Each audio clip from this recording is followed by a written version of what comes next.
really is. She was the first Canadian female astronaut, the first neurologist in space, but since childhood, one of Dr. Roberta Bondar's passions has been photography. This Renaissance woman is here in Calgary to open a teaching exhibit at Telespark, a collection of 51 pieces from all over the world. We are so thrilled to have Dr. Roberta Bondar in the BT studio this morning.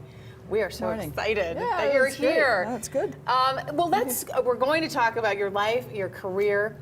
You've done so much, but let's talk about photography first and this exhibit. So where are these photos culled from? These are actually images, a lot of them, that I took when I went across Canada a number of years ago to take pictures of all our national parks. And it was kind of nice for me after my space flight to finally get into a position where I could explore the planet camera in hand. And so I took big cameras and went around to all the national parks. So that is the base of the collection. Here's one from that's called Glacier End that we have that was taken in Kluane National Park. And we tried to look at biological communities across the world. So things that were dealt with ice, things that deal with rivers, things that deal with forests or deserts. And we feature quite a bit actually from the province of Alberta. Well, certainly lots of interesting landscapes. Let's move on to the next photo. You can speak to this. Yes, this is on the east coast of Canada, Prince Edward Island. We call it Atlantic Redcliffe. This actually is about a 6-foot-long image. These are very, very big images. Oh, wow. And then we talk about the kinds of forces that have developed this kind of cliff. In the next one, we have some buffalo that we're going to look at. Yes, these wood buffalo. This is actually taken in Elk Island National Park. And this is a wonderful frosted buffalo. They're actually amazing animals. Now, this is a teaching exhibit. What does that mean? Well, we actually call it a learning experience. Yeah, it's across all age groups so that everybody gets something out of it. And we produced a learning guide, and inside we have some of the images that we have in there, and it really speaks to some of the things that you can learn from the images, and also about photography and little technical challenges. So we put this all together, and we also have video. We have a couple of LCD screens that the Telespark Center provides. So there'll be a background to how we took the images and a little bit of learning about whooping cranes, for example, that fly over Alberta and nest up in your beautiful national park here, Wood Buffalo National Park.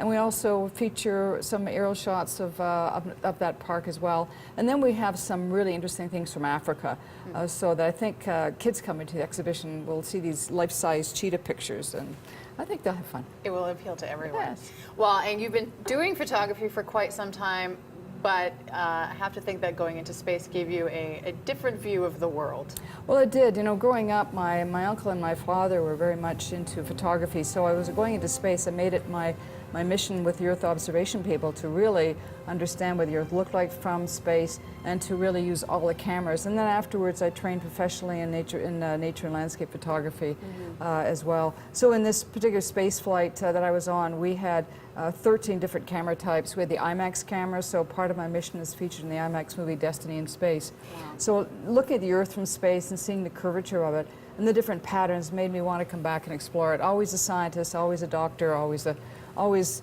photographer, so putting it all together. Among all the things that you are, an astronaut, a physician, all of these things, you are also a woman. What did you want to be when you grew up? Well, you know, I had the greatest parents, I think.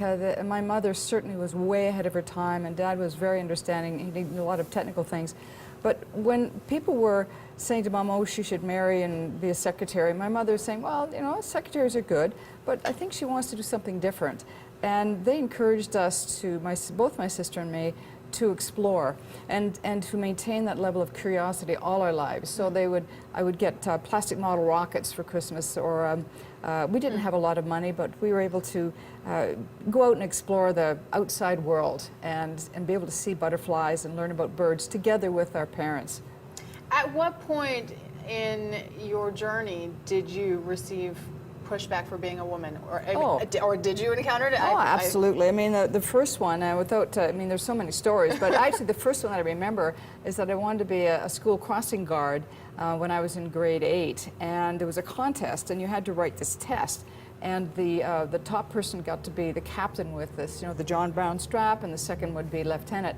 So I got the top marks in it, but the policeman came in and he said, well, Bobby, which was my nickname, Bobby got the top marks, but because she's a girl, Tommy will be the captain. Oh my. So I got to be lieutenant, and that was okay because I think it kind of pushed me into the real world that my parents not shielded me from, but they had the expectations that the world would be open to equal opportunity, and they never spoke in such a way that I shouldn't do stuff because I was a girl or a woman, and they just encouraged to have an all-round education, whether it was in science or physical education or the arts.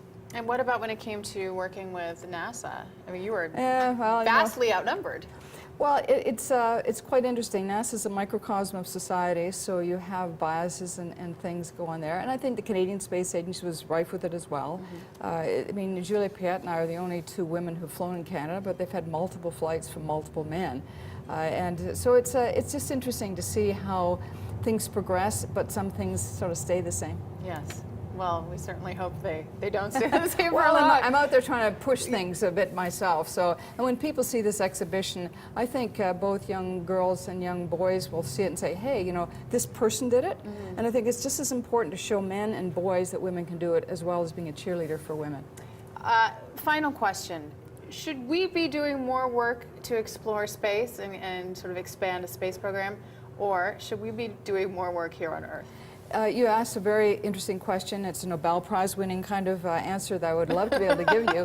But just in a very brief clip, spaceflight is not going to be for everybody, and spaceflight is certainly not going to be for human beings unless we have some way of protecting people from the free floating that we get in space, loss of bones, the kinds of cancers that can develop with extra radiation.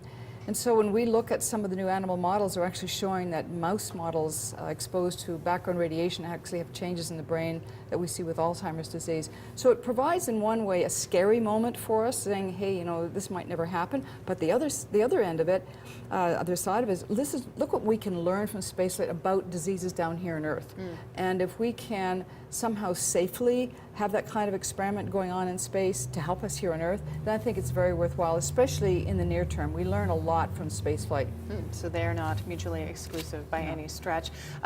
Within the Landscape, Art Respecting Life at the Telespark from Saturday until June 15th. Make sure you check it out. For more information, head to breakfasttelevision.ca. What an honor to have you here. Thanks so much, Tara. I really appreciate being here. Thank you.